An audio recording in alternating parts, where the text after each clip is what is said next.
Hello everyone welcome to my channel पिला माने आज वीडियो रे तुम मानकर अष्टम श्रेणी विषय हिंदी रो आमे प्रोजेक्ट गुडी को आलोचना करिबा तार मध्यरु जे कोनोसी दुईटी तुमको भलो लागिवो तो दुईटी तुमे माने चूज करिवो। तो एक नंबर देखो, कागज पर आप सुंदर ढंग से कम 20 शब्द लिखिए जिनमें कोई मात्रा न हो, जैसे कलम मन।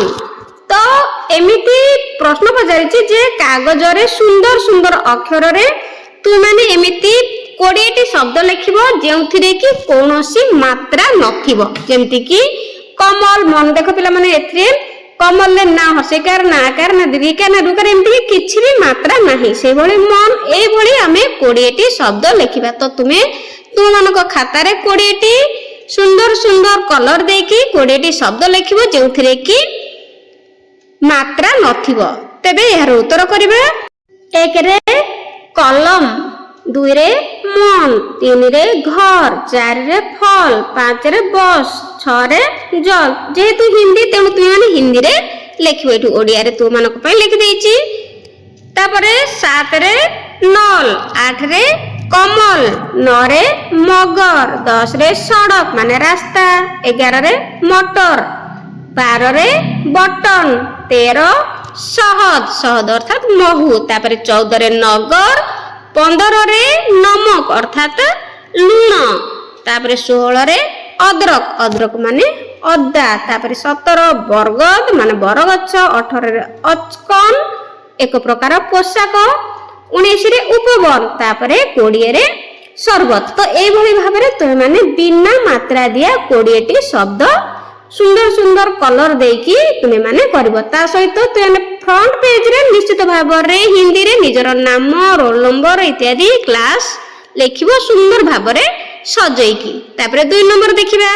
2 नंबर प्रश्न देइछि तो पिला माने देखो, हिंदी और ओडिया में 10 पशु और 10 पक्षियों के नाम लिखिए और जितने हो सके उनके छोटे छोटे चित्र चिपकाइए। तो हिंदी हेउ किंबा ओडिया रे हेउ तो 10 टी पशु आउ 10 टी पक्षीकर नाम लिखिबो। लिखि सारला परे तो जेते मात्रा रे हेई परिबो उनके छोटे छोटे चित्र, तो छोट छोट चित्र तारो तुम माने छोट पिलांक बही रे देखिथिबो, पशु पक्षीकर नाम देइथिबो, तळे चित्र देइथिबो। तो सेई भलिया बा चित्र देइथिबो, तळे नाम देइथिबो, सेई भलिया तुमे माने पशु पक्षीकर नाम लिखिबो आउ चित्र ता पाखरे चिपकाइबो। तो चित्र छोट छोट सब काटिकी तुम खाता रे लगेइबो। तो यार उत्तर मध्यम करिबा। प्रथमे मु एठी 10 टी पशुकर नाम नेइछि। तो देखो, 1 रे बाघ, एठी गोटे बाघर चित्र तुमे छोटियाटी लगेइबो। तापरे 2 रे सिंह हिंदी रे कहंती शेर, तो एठी शेर रो गोटे चित्र लगेइबो। तापरे 3 नंबर रे 3 हाथी, एठी हाथी रो चित्र लगेइबो। 4 रे गाय, एठी गोटे गाय रो चित्र लगेइबो। तापरे 5 नंबर रे कुकुर अर्थात कुकुर को कुत्ता कहा जाय, एठी कुकुर रो चित्र करिवो। तापरे 6 रे बिल्ली रो चित्र करिवो। एठी 7 रे घोड़ा अर्थात घोड़ा, तो एठी गोटे घोड़ा रो चित्र करिवो। 8 रे मांकड़ बंदर कहा जाय, एठी बंदर रो चित्र करिवो। ओडिया रे लिखि परिवो, हिंदी रे उभय लिखि देइछि, तो ओडिया किबा हिंदी रे लिखिवो। तापरे 9 रे हिरन रो चित्र लगेइबो। तापरे 10 रे भालू, एठी भालू रो गोटे चित्र छोट पिलांको पहरी सब मिल जीव निश्चित भाव में ताकू आनिक सब एठी लगेइबो। तो आमे 10 टी पशुकर नाम लिखिले एवं चित्र मध्य जानिले। तो तापरे एबे 10 टी पक्षीक नाम चित्र सहित लिखिबा। 10 टी पक्षीक नाम। 1 रे मयूर को हिंदी रे कहा जाय मोर, एठी गोटे मयूर रो चित्र लगेइबो तुम खाता रे। 2 रे सुआ को कहा जाय तोता, हिंदी रे एठी तोतार गोटे चित्र लगेइबो। तापरे 3 रे तो गोटे काउर चित्र, कोआ जहाको हिंदी रे कहा जाय, तो एठी कोआर चित्र गोटे तुमे छोट पिलांक बहिरु आनिकी निश्चित भाव में सठेब। तो एगुड़िक सब कलर देकी विभिन्न कलर सब यूज करके लिखिले आहुरी सुंदर देखा एवं भल मार्क फुल निश्चित भाव में पाइब। 4 रे पारा कबूतर कह जाए, कबूतर चित्र करिवो बा तुमे चाहिए भल भाव में चित्र अंकन करि परिबो एठी सुंदर भाव में। तापरे 6 नंबर बक अर्थात बगुला एठी गोटे बकर चित्र करिवो। तापरे 7 रे चिल, चिल चित्र करिवो।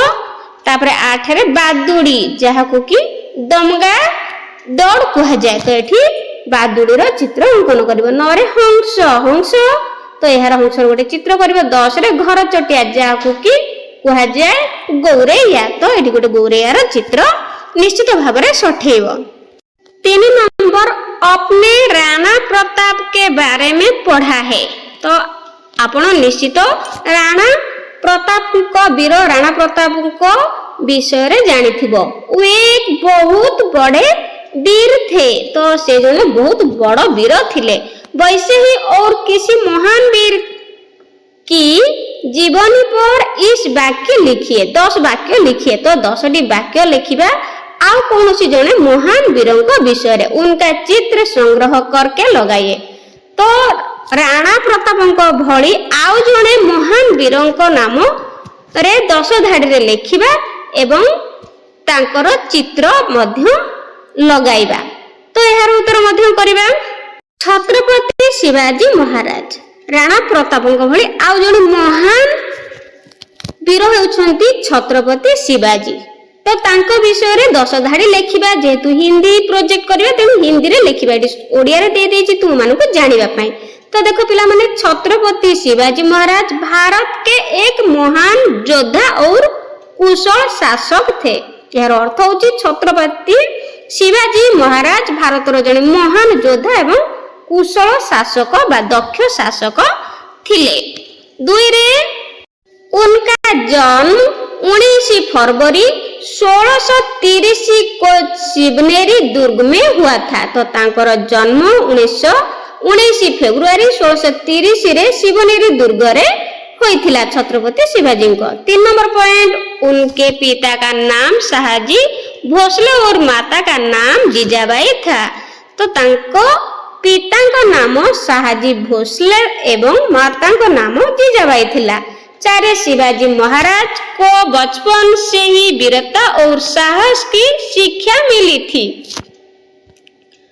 तो शिवाजी महाराज को पिला दिनरु ही वीरत्व एवं साहसर शिक्षा मिली। 5 रे उन्होंने मराठा साम्राज्य की नींव रखी और एक शक्तिशाली सेना का निर्माण किया।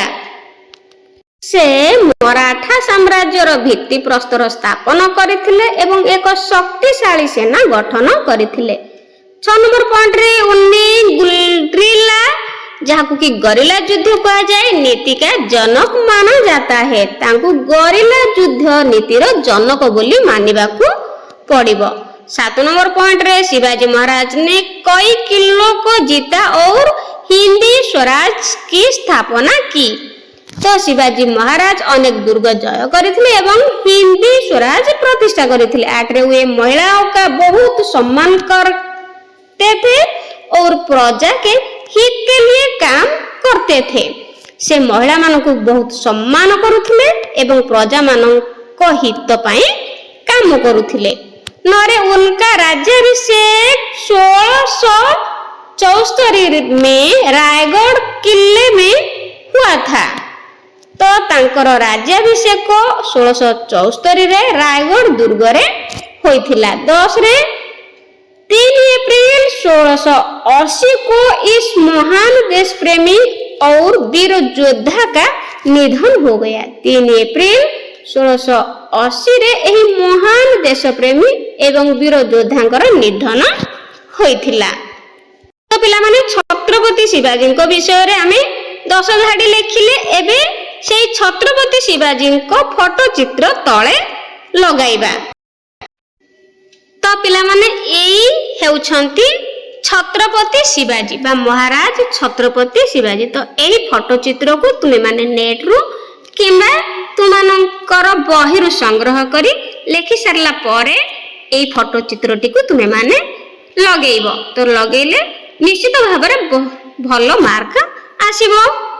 4 नंबर पहाड़ पर्वत पेड़ पौधे नदी सरोवर आदि प्रकृति के विभिन्न रूपों का उल्लेख करते हुए उनके बारे में 4-5 वाक्य लिखिए। तो एमानक विषय आम 4 रु 5 वाक्य लिखिबा। हमें 5 वाक्य लिखिबा। 1 रे प्रकृति हमारे जीवन का आधार है और इसके कई सुंदर रूप है। तो यार ओडियार माने होची प्रकृति आम जीवन आधार एवं यार एक सुंदर रूप अछि। तो पिला माने हिंदी रे निश्चित भाव में लिखिबो। 2 रे ऊंचे पहाड़ और पर्वत धरती के रक्षक की तरह खड़े होते हैं जो बादल को रोककर वर्षा कराते हैं। तो यार उत्तर मध्य ओडिया रे जानिबा उच्च पहाड़ एवं पर्वत पृथ्वीर रक्षक परि ठिया होइथांती जहा बादल को अटकाई वर्षा करंती। तो हिंदी रे निश्चित भाव में सब पॉइंट गुडी को लिखिबो। 3 रे पेड़ पौधे हमें शुद्ध हवा जहाँकि ऑक्सीजन फल फूल और छाया प्रदान करते हैं। गछलता हमको शुद्ध वायु फल फूल एवं छाया प्रदान करती। 4 नंबर पॉइंट नदियां और सरोवर मीठे पानी के मुख्य स्रोत है जो सभी जीवों की प्यास बुझाती है। नदी एवं पुष्करिणी मधुर जलर मुख्य उत्स जहाँ समस्त जीवों को तृष्णा मेटांती। तापर 5 रे हमें अपनी प्रकृति को स्वच्छ और हरा भरा बनाए रखना चाहिए क्योंकि प्रकृति है तो हम है। तो एभली भाव में निश्चित भाव में 5 वाक्य हिंदी रे लिखिबो। ओडिया मध्ये लिखले चलिबो न लिखले मध्ये चलिबो। तो जेहेतु हिंदी रे तेणु तुमे हिंदी रे 5 वाक्य लिखिबो। 5 नंबर पूनम के चांद का एक चित्र बनाकर चांद के बारे में आप क्या क्या जानते हैं उनको सुंदर अक्षरों में लिखे। तो पूनम चांद जहाँ को पूनम चांद कहा जाए तो तार एक चित्र बनइबो। आ चांद विषय कौन सब आपण माने जानि छथि तो गोटे चित्र करबो एवं ता विषय रे किछि वाक्य लिखिबो। तो एहार उत्तर मध्यम करिवे। पूनम का चांद पूर्णमी जन्म जहाँ को ओडिया रे कहा जाए। 1 रे पूनम के दिन चांद पूरा गोल और बहुत चमकता हुआ दिखाई देता है। पूर्णमी दिन जन्म पूरा गोल एवं बहुत उज्जवल देखा जाए। 2 रे चांद की रोशनी को चांदनी कहती है जो रात को बहुत सुंदर और शीतल बना देती है। जन्मर आलोक को ज्योत्सना कहा जाए जहाँ रात को बहुत सुंदर और शीतल कर दे। 3 रे पूनम का चांद अपनी शीतलता से मन की शांति पहुंचता है। तो पूर्णमी जन्म निजर शीतलता द्वारा मन को शांत प्रदान करिथाए। 4 रे पौराणिक कथाओं में चांद की चंदा मामा भी कहा जाता है। पौराणिक कथा रे जन्म को जन्म मामू बोली मध्य कहा जाए। 5 रे पूनम के बाद चांद का आकार धीरे धीरे घटने लगते हैं। पूर्णमी परे जन्मर आकार धीरे धीरे कमिबा को लागे। तो पिला माने एठी एतिकी लिखि सल्ला परे 5 वाक्य गोटे पूर्णमी जन्म जाकु भी पुणे जन्म कहा जाए तार गोटे सुंदर चित्र लिखि सारी के तळे सठेई दबो तो बहुत सुंदर प्रोजेक्ट मानबो। तो प्रथम पेज रे मधु निश्चित भाव में सुंदर भाव में हिंदी रो लेखिकिनी डिजाइन सहित सजेइबो आउ तापर एई भली निश्चित भाव में लेखिले बहुत भलो मार्क आसीबो। तो वीडियोटी केमती लागिला कमेंट रे निश्चित जणाइबो। आउ एहा परे कोन को टॉपिक रो तो मानकर प्रोजेक्ट दरकार मते कमेंट रे निश्चित जणाइबो। Thank you for watching.